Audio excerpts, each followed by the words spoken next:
नागरिक स्वतन्त्रता र मानव अधिकार सहितको आफ्नो भाग्यको निर्धारण आफै गर्न पाउने अधिकारको नारा लगाएको दशकौं पछि नेपाली जनताले प्राप्त गरेको उपलब्धि नै राज्य पुनर्संरचना, शासकीय स्वरूप र संघीयता हो। नेपालीले व्यक्तिगत अधिकार प्राप्तिका लागि राणा र पञ्चायत विरुद्ध मात्र लडेनन्। निरङ्कुश शाहकालीन शासन विरुद्धको दोस्रो जनआन्दोलनमा सफलता पार गरेको नेपालीले प्राप्त उपलब्धि राज्य पुनर्संरचना विरुद्ध पनि आफ्नै विरुद्ध लड्न बाध्य भए। 2062-63 को दोस्रो जनआन्दोलनले मुलुकलाई गणतन्त्र घोषणा गर्यो। नयाँ संविधान निर्माण गर्न भएको ढिलाइले राज्य पुनर्संरचनाको काम अघि बढाउन 10 वर्ष थप समय लाग्यो र 2073 सम्म कुर्नु परेको थियो। नेपाल राज्यको पुनर्संरचनामा सङ्घ, प्रदेश र स्थानीय गरेर 3 तहको हुने व्यवस्था नेपालको संविधानमा उल्लेख भए अनुसार राज्य पुनर्संरचना गरिएको छ। राज्य शक्तिको प्रयोग 3वटै तहबाट एकल तथा सहकार्यात्मक ढङ्गले हुने गरी संविधानको अनुसूचीमै विभिन्न तहका अधिकारको बाँडफाँड गरिएको छ।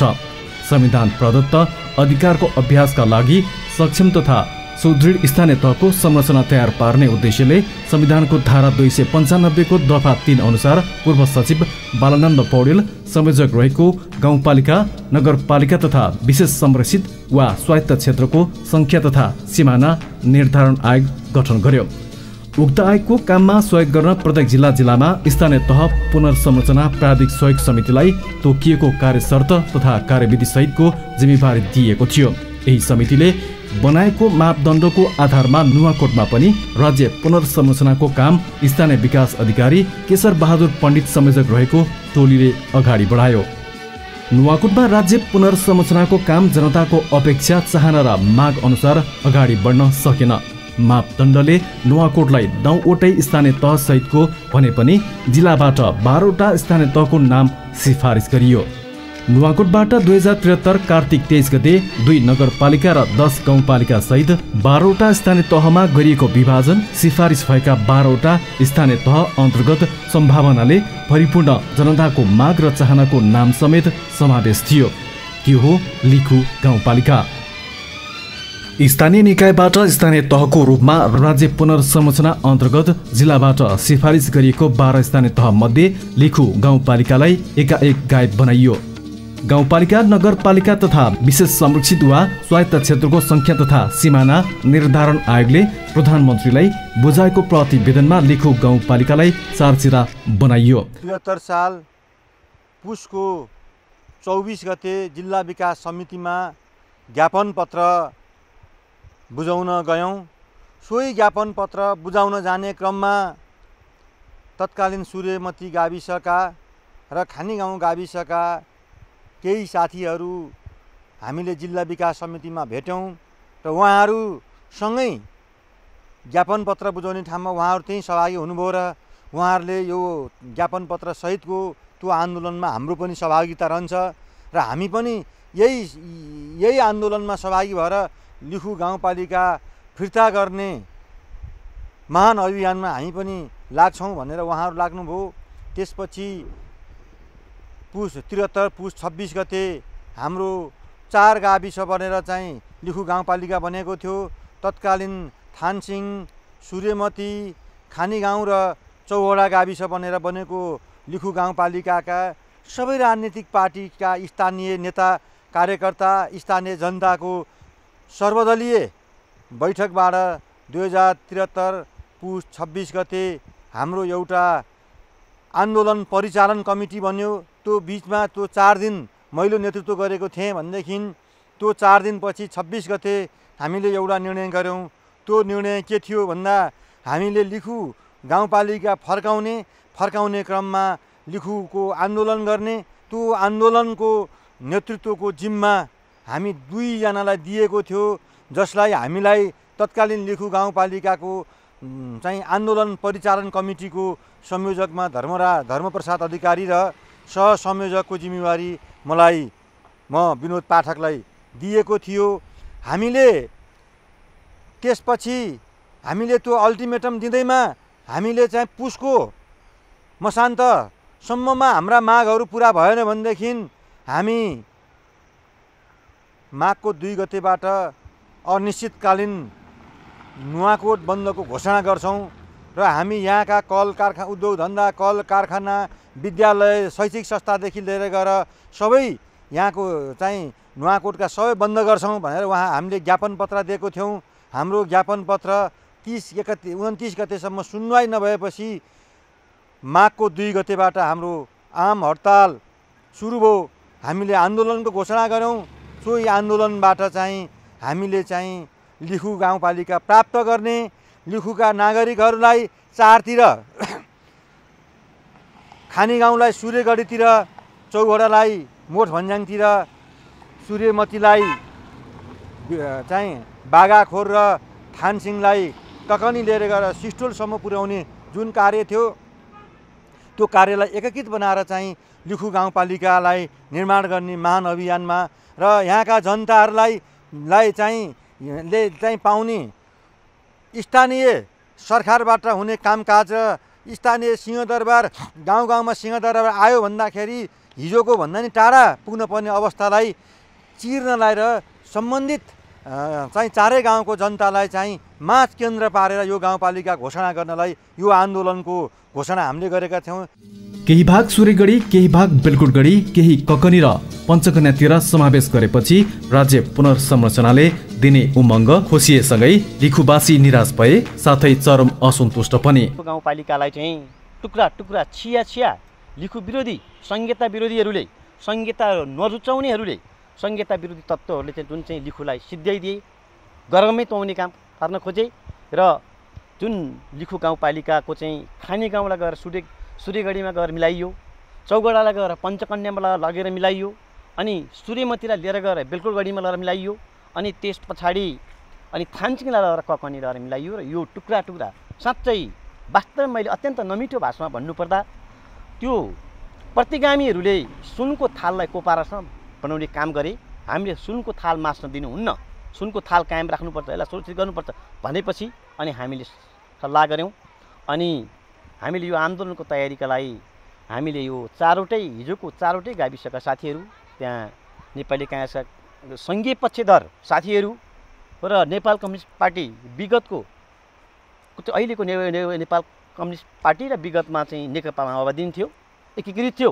त्यसको बीचको दुईवटा पार्टी संहिता पक्षधरहरू, गणतन्त्रको पक्षधरहरू, जनपक्षीय साथीहरूको बिचमा हामीले यहाँ छलफल गऱ्यौँ र यो आन्दोलनको संयोजक र लिड गर्ने जिम्मेवारी यहाँका साथीले मलाई दिनुभयो र साथै विनोद पाठक पनि रहनुभयो सहसंयोजकको रूपमा। र हामीले यो आन्दोलन उठाउन तयारी गऱ्यौँ।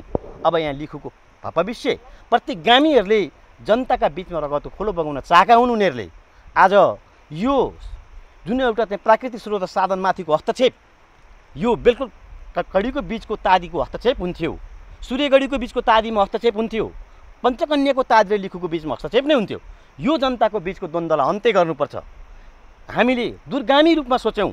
यहाँका चारवटै गाविसका नागरिकहरूको बिचको रक्तपातको अन्त्य गर्नुपर्छ। हामीले भोलि छुट्टा छुट्टै हुँदाखेरि उत्पादनका स्रोत र साधनहरू एउटै भइदिँदाखेरि त्यहाँ लुच्छाचुँडी हुन्छ र जनताको बिचमा एउटा रक्तपातपूर्ण युद्ध चाहिँ निरन्तर सधैँभरि जीवित रहन्छ। यसले द्वन्द्व बढाइरहन्छ।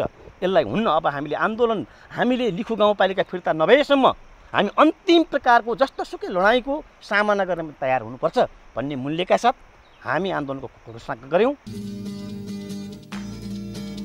लिखु गाउँपालिका जिल्लाबाट सिफारिस गरेर पठाए पनि जिल्लाबाट प्रतिनिधित्व गर्ने तत्कालीन समयका सभासद डाक्टर रामशरण महत, पूर्व मन्त्री महेन्द्र बहादुर पाण्डे, नुवाकोटका नेताहरू नारायण प्रसाद खतिवडा, सुरेन्द्र राज अधिकारी लगायतका व्यक्तिको पूर्वाग्रही सोच र राजनीतिको फोहोरी खेलका कारण लिखु गाउँपालिकामाथि धावा बोलियो र सिङ्गो गाउँपालिकालाई चारचिरा पार्ने तुषारापात भयो।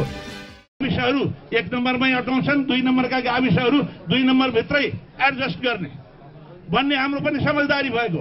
त्यही आधारमा मैले यहाँका जनताहरूको इच्छा विपरीत अन्त जानु हुँदैन भनेर चाहिँ मैले यसलाई लेखापढी गरेको हुँ। त्यसको केही सुनवाई भएको छ भन्ने मैले सुनेको छु। भूगोलमा चिटिका मिलेको उत्पादनको रूपमा उर्वर कृषि भूमि, औद्योगिक प्रतिष्ठानका लागि पर्याप्त सम्भावना बोकेको लिखु गाउँपालिकाको संरचना बिगार्नु आम लिखुवासीमाथि अन्याय गरियो।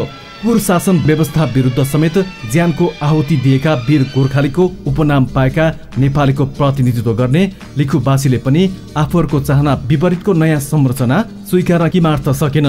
लिखुबासी अखण्ड लिखुको पक्षमा दरिलोसँग उभिएर असन्तुष्टि जनाएपछि सम्बन्धित निकायमा ध्यानाकर्षण गराई ज्ञापन पत्र बुझाए। स्थानीय तह पुनर्संरचना प्राविधिक सहयोग समितिको संयोजकको रूपमा नेतृत्व गर्दै आएका स्थानीय विकास अधिकारीको ध्यानाकर्षण गराउन जिल्ला विकास समितिको कार्यालयमा लिखुबासी 2073 माघ 7 गते उर्लिए। लिखुबासीको मागको सुनवाईमा व्यवस्था गरेसँगै लिखुबासीले आफ्नो मागलाई फरक रूपमा देखाए। जीविसको कार्यालय प्रवेशमा प्रहरी प्रशासनले देखाएको रवैया र दुर्व्यवहारको विरुद्धमा लिखुबासी तोडफोड र आक्रमणमा उत्रन बाध्य बने। लिखुबासी आन्दोलनकारीको रूपमा बदलिए। मागको सुनवाई गर्न बल प्रयोग भयो। प्रहरी दमन र धरपकड गरियो। जिल्ला विकास समितिको कार्यालय भवनमा क्षति पुर्याएको अभियोगमा लिखु गाउँपालिका बचाउ सङ्घर्ष समितिका संयोजक धर्मप्रसाद अधिकारी, सह संयोजक विनोद पाठक सहित अभियन्ताहरू, चौघोडाका राजन भट्ट, खानीगाउँका कृष्ण प्रसाद गजुल सहित 32 जना सख्त घाइते भए। प्रहरीले 12 थान रबरको गोली र 22 थान अश्रु ग्यास प्रहार गर्दा लिखु गाउँपालिका बचाउ सङ्घर्ष समितिका सह संयोजक, लिखु अभियन्ता एवं नेपाली कङ्ग्रेसका नेता विनोद पाठकको तिघ्रामा गोली लाग्यो। प्रहरीको गोलीले रगत बगाई बगाई उनी जिल्ला विकास समितिको प्राङ्गणमा निरन्तर आफ्नो माग गुन्जाइरहे। सहयोग समितिले पठाएको, जिल्ला प्राविधिक सहयोग समितिले पठाएको लिखु गाउँपालिका कहाँ छ त्यो लिखु गाउँपालिका नभेटाएसम्म र त्यसलाई त्यो जस्ताको तस्तै नआएसम्म हामी त्यसको खोजीमा हामी आन्दोलित भएका हौँ। त्यो नभएसम्म हाम्रो आन्दोलन जारी रहन्छ। माघ 7 मा जिल्ला विकास समितिमा तोडफोड भएसँगै अखण्ड लिखुको माग झन बुलन्द बन्दै गयो। चारचिरा बनाइएको लिखु गाउँपालिका जस्ताको तस्तै चाहिने माग उठेसँगै यसैको आड र सहयोगमा उता गाई बनाइएको अर्को स्थानीय तह बेलकुटगढी नगरपालिकावासी पनि अखण्ड बेलकुटगढीको माग गुन्जाउन थाले। अखण्ड लिखुका अभियन्ताको समर्थनमा दुवै स्थानीयमा चर्किएको आवाजको ज्वारबाट झनै उत्कर्षमा पुग्यो। आन्दोलन दबाउन कुनै हरकत बाँकी राखिएन। जिल्लाबाट प्रतिनिधित्व गर्नेहरू विभाजन भए। लिखु गाउँपालिका गायब बनाउने डाक्टर रामशरण महत आन्दोलन दबाउन काठमाडौँदेखि सशस्त्रको फौज लिएर ठुलो दलबल सहित ढिकुरेको एक कार्यक्रममा पुगे पनि ज्यान बचाउन नै हम्बे हम्बे पर्यो। उहाँको सम्बोधन गर्ने कार्यक्रम तितर बितर भयो। जिल्ला स्तरीय पुनर्संरचना सहयोग समितिले लिखु गाउँपालिका चाहिँ प्रस्ताव गरेर केन्द्रमा पठाएको थियो। यो केन्द्रमा डाक्टर रामशरण महत, मैले नचाहँदै नाम तोकेर भन्नुपर्छ, रामशरण महतले आफ्नो राजनीतिक करियर सिद्धिन्छ भनेर जनतालाई शोषण गरेको पैसालाई चाहिँ आयोगका चाहिँ बालानन्द पौडेललाई घुस खुवाएर लिखु गाउँपालिका कायम गरेर कपोकल्पित तरिकाले चाहिँ अखण्ड लिखु गाउँपालिकाको मागमा लिखु गाउँपालिका बचाउ सङ्घर्ष समितिको आयोजनामा भइरहेको विरोध प्रदर्शनको 11औं दिन अर्थात् माघ 12 गते ढिकुरे पुगेका पूर्व मन्त्री समेत रहनुभएका डाक्टर महतले लिखु आफूले हटाएको हो भनेर शानका साथ भाषण ठोके। लिखुवासीलाई त्यो सह्य भएन। त्यस विरुद्ध उनीमाथि नै लिखुवासीले प्रतिकार गरे। सशस्त्र प्रहरीले बल प्रयोग गर्दै अन्धाधुन्द अश्रु ग्यास र गोली चलायो। प्रहरीले ढिकुरे बजारमा रहेको नर्थ स्टार र ओसिस बोर्डिङ स्कुल भित्रै पसेर अन्धाधुन्द गोली र अश्रु ग्यास प्रहार गर्यो। सशस्त्र र नेपाल प्रहरीले चलाएको अन्धाधुन्द गोलीले सूर्यमतीका सुजन न्यौपाने लगायतका 1 दर्जन भन्दा बढी लिखुवासी आन्दोलनकारी घाइते भए। आन्दोलनमा गइयो। धेरैले अब असुर ग्यास टियर ग्यासहरू हान्यो। सुरुमा मलाई चाहिँ उताबाट 17-18 जना प्रहरीहरूले सशस्त्र प्रहरीले लखेटे। त्यसपछि म भाग्दै एकजनाले गुलेली बोकेर आएर मैले त्यो गुलेलीले चाहिँ मैले आफ्नो ज्यान बचाउनको लागि जसरी उनीहरूले उनीहरूको ज्यानको लागि भनेर उनीहरूले गोली चलाए त्यही अनुसारले मैले पनि मेरो ज्यान बचाउनको लागि मैले गुलेली चलाएँ। त्यसपछि मलाई चाहिँ 2 जना सशस्त्र प्रहरीले लुकेर चाहिँ गोली हाने। एउटा गोलीको खत यहाँ छ र अर्को यहाँ पनि छ, यहाँ गोली पनि लागेको छ। त्यसपछि म त्यहाँ ढलेँ। त्यो आन्दोलनमा एउटा अलिकति सम्झँदा पनि अहिले पनि त्यो स्मरण गर्दाखेरि अलिकति त्यस्तो घटना जनयुद्धमा मान्छे किन त्यसरी होमेर किन 17,000 मान्छे मऱ्यो भन्दाखेरि एउटा देशको लागि गाउँको लागि भनेर लड्न खोज्दाखेरि त्यो न त आफूलाई मर्छु भन्ने डर हुँदो रहेछ, न त कोही कसै मर्छ कि मैले हान्दा भन्ने त्यो कुनै डर भन्ने एउटा फिलिङ्स नै नआउने रहेछ।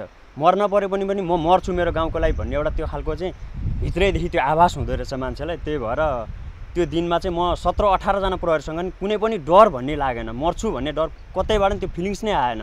म मरौँ तर मलाई मेरो पालिका चाहियो भन्ने चाहिँ त्यो मात्रै स्मरण भएर। निरन्तरको दबावको कारण आन्दोलनकारीले अन्ततः लिखु गाउँपालिका तुहाउन खोज्नेलाई घुँडा नै टेकाउन बाध्य बनाए।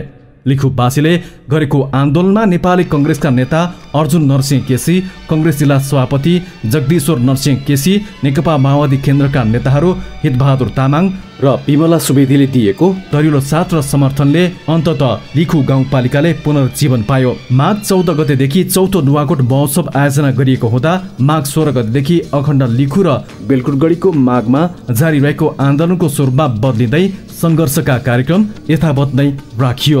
लामो समयको सङ्घर्ष, गोली र अश्रु ग्यासको प्रहार तथा शरीरमा गोली खाई रगत बगाएर नजन्मदै तुहाउन खोजिएको लिखु गाउँपालिका अन्ततः स्थापना भइछाड्यो। यो मेरो पार्टी, यो तेरो पार्टी नभनिकन हामीलाई साँच्चै लिखु गाउँपालिका चाहिन्छ। यहाँको जनतालाई सुख र समृद्धि प्राप्ति गर्नको लागि यो एउटा गाउँपालिका चाहिँ सबल बन्छ। यहाँका नागरिकहरूलाई चाहिँ सुविधा दिने हिसाबले चाहिँ यदि साँच्चै स्थानीय सरकारको प्रत्याभूति दिने र गाउँ गाउँमा चाहिँ सिंहदरबार भन्ने जुन खालका नाराहरू थिए तिनीहरूलाई मूर्त रूप दिनका लागि जुन खालको लडाइँ लडियो त्यसमा हाम्रा अग्रजहरू, जस्तो उदाहरणको लागि हेर्नुहोस् विनोद पाठक, हुन त गोली स्वयं मैले पनि खाएँ, तर त्यो मोर्चाको नेतृत्व गरिरहँदा विनोद पाठकहरू जस्ता हस्तीहरू नभइदिएको भए सायद हामीहरूको सङ्घर्ष यति चाँडै प्राप्ति नहुन पनि सक्थ्यो होला। नेपाल राजपत्रमा जारी गरिएको सूचनाले नुवाकोटलाई 12 स्थानीय तहको रूपमा लिखु गाउँपालिका र यसैको साथ र समर्थनमा उत्रिएको आन्दोलनले बेलकुटगढी नगरपालिकाले पुनर्जीवन पायो। अधिकार सम्पन्न सिंहदरबार आफ्नै गाउँमा लिखुवासीले पाए। अखण्ड लिखुको माग राखेर साबिक खानी गाउँ र सूर्यमती गाविस पुरै चौघडाको वडा नम्बर 1, 2, 5, 6, 7 र 8, थानसिङको 1 देखि 7 सम्म र थानापतिको वडा नम्बर 5 समेत समावेश गरेर विभिन्न 6 वटा वडा निर्माण गरेर लिखु गाउँपालिका स्थापना गरिएको छ। लिखु अखण्ड लिखु बनेर आयो र स्थानीय निर्वाचनपछि चाहिँ हिजोका लिखु विरोधी शक्तिहरू नै निर्वाचनको एउटा मत प्राप्त गरेर लिखुको स्थानीय सत्ता सञ्चालनको निम्ति पुगे र विकास निर्माणका हालको लिखु गाउँपालिका चाहिँ नुवाकोटको मात्र होइन लगभग नेपालकै अत्यन्त सुगम र अत्यन्तै एउटा भौगोलिक दृष्टिले उन्नत रहेको एउटा गाउँपालिका आज विकास निर्माणको क्रममा चाहिँ त्यति धेरै अग्रसर नभएको जस्तो हामीले पाएका छौँ। भूगोलको हिसाबले तपाईँको लिखु गाउँपालिका 3-4वटा अरू गाउँपालिकाहरूसँग जोडिन जान्थ्यो, जुन कि यो अखण्ड लिखु जुन नभएको खण्डमा चाहिँ तपाईँको अब बेलकुटगढी, सूर्यगढी, पञ्चकन्या यो जोडिन जाँदाखेरि चाहिँ यहाँको जनताहरू चाहिँ तपाईँको यहाँबाट चाहिँ लगभग 1.5-2 घन्टा 3 घन्टाको बाटोहरू चाहिँ जानुपर्ने, सामाजिक कामका लागि कार्यालयमा आउने कामहरू र सानातिना सिफारिसको निम्ति पनि घन्टौँसम्म हिँडेर वा सवारी साधनमा जानुपर्ने अवस्था हुन्थ्यो भने अहिले लगभग लिखु गाउँपालिकाका चाहिँ जनमानसले चाहिँ तपाईँको बढीमा 1 घन्टा र कम्तीमा चाहिँ अब दैले अगाडि भनौँ न, यसलाई त अब लामो दुरी भन्नु मिल्दैन। भूगोलको हिसाबले भोलि काठमाडौँबाट आउने मान्छेहरू तत्काल कुनै ठाउँबाट चाहिँ एकै दिन फर्कन चाहनेहरूको लागि पनि आफ्नो काम सकेर चाहिँ गाउँपालिका सकेर यहाँ आएर नै फ्याक्स गरे बराबरको उनीहरूले चाहिँ कागजपत्र चाहिँ अन्त लानको लागि चाहिँ सहजता प्रदान गरेको छ। आर्थिक, सामाजिक, सांस्कृतिक तथा भौगोलिक रूपमा नुवाकोटको सबैभन्दा मिलेको स्थानीय तह पर्याप्त सम्भावनाका खानीले भरिएको लिखु गाउँपालिका अहिले त्यही सम्भावना पूरा गर्न यहाँका निर्वाचित जनप्रतिनिधि, कर्मचारी, राजनैतिक दल, नागरिक समाज लगायतका सरोकारवालाहरू जिम्मेवार भएर क्रियाशील रहेका छन्। हामी पनि नयाँ परिवेशमा छौँ, नयाँ किसिमको यो प्र्याक्टिस हो, नयाँ किसिमको हाम्रो अभ्यास हो। सङ्घीयता योभन्दा अगाडि हामीले त्यति धेरै हाम्रो प्र्याक्टिसमै आएको थिएन। त्यसले गर्दाखेरि अब संहिताभित्र पनि वित्तीय संहिता हुन्छ, प्रशासनिक संहिता हुन्छ, राजनीतिक संहिता चाहिँ राम्रोसँग टुङ्गिएको देखिन्छ। त्यसै सँगसँगै वित्तीय संहिता पनि धेरै हदसम्म कार्यान्वयनमा आइरहेको छ। अब यो समायोजन पछाडि कर्मचारीहरू चाहिँ स्थानीय तहमा नियुक्ति हुँदाखेरि प्रशासनिक संहिता पनि धेरै हदसम्म कार्यान्वयनमा आएको देखिन्छ। त्यो लगायत यो बजारको विकेन्द्रीकरण र यो मार्केट बेस्ड डिसेन्ट्रलाइजेसन चाहिँ अलिकति हुनलाई अलिक केही टाइम लाग्छ कि जस्तो मैले देखेको छु। आवेशमा र लहरमा होइन, भावी पुस्ताको भविष्य सुन्दर बनाउनका लागि माग गरिएको लिखु गाउँपालिका साँच्चीकै एक जिम्मेवार गाउँको सिंहदरबारको रूपमा स्थापनाका लागि निरन्तर क्रियाशील रहेको छ। धेरै सङ्घर्षपछि यो गाउँपालिका आएको छ र अहिलेको अवस्थामा लिखु गाउँपालिकामा थुप्रो धेरै काम भएको छ। जस्तो अहिले जुन जो यो आन्दोलनमा संलग्न भएर यहाँनिर यो लिखु गाउँपालिका ल्याउनलाई देन गर्नुहुने व्यक्तित्वहरू हुन्छ, उहाँहरूको सरसल्लाह अनुसार गाउँपालिका अहिले लिखु गाउँपालिकामा काम कारबाही अगाडि बढिरहेको छ र विभिन्न पूर्वाधारदेखिको लिएर तपाईँ कृषि, स्वास्थ्य, शिक्षाको कामहरू पनि दैनिक रूपमा एकदम राम्रोसँग चलिरहेको अवस्था। हामी आइसकेको लगभग 3 कार्यकाल बितिसकेर 4 कार्यकालमा प्रवेश गरिसक्यौँ। यो बिचमा हामीले लिखुमा धेरै परिवर्तनहरू, धेरै कार्यहरू गरेको छौँ र अब गर्दा गर्दा सुरुमा हो काम गर्न अब आर्थिकको अलिकति समस्याहरू, अब प्रदेश सरकार केन्द्रबाट केही सीमित मात्रामा पैसाहरू आएको हुन्छ। अब मान्छेको आकाङ्क्षा र विकास निर्माणका कामहरू अति नै धेरै गर्नुपर्ने अवस्था रहेकोले हाम्रो क्षमता र हाम्रो आर्थिक क्षमताको कारण हामीले गर्न सक्ने कामहरू, धेरै कामहरू हामीले नयाँ कामहरूको थालनी गरेका छौँ। हामीले बाटोघाटोकोहरू काम गरेका छौँ। यहाँ फोहोर मैलाका यो बाटाहरूको कामहरू, स्कुलको विद्यालयको स्वास्थ्य क्षेत्रमा हामीले धेरै सुधारहरू गरेका छौँ। हरेक वडामा खाली रहेको स्वास्थ्य चौकी नभएको वडाहरूमा हामीले 3टा तपाईँको सामुदायिक स्वास्थ्य चौकीहरू स्थापना गऱ्यौँ। जस्तै शिक्षा क्षेत्रमा पनि हामीले धेरै प्रगतिहरू गरेका छौँ र अहिले गर्नु पनि बाँकी धेरै कामहरू त बाँकी नै छ र अब यो सुरुवात मात्रै हो। त्यही पनि हाम्रो बुद्धि विवेक र हाम्रो क्षमताले भ्याएसम्म हामीले कामहरू गरेको छौँ। यहाँको नागरिकको आर्थिक अवस्था मजबुत बनाउन, शिक्षा र स्वास्थ्यको पहुँच सहजै पुर्याउन कृषि र उद्योग मार्फत आर्थिक क्रान्ति गर्दै लिखु गाउँपालिका यतिमा मात्र सीमित होइन, अब विकसित र सुदृढ लिखु नगरपालिका बनाउने अटुटमा लम्किरहेको छ।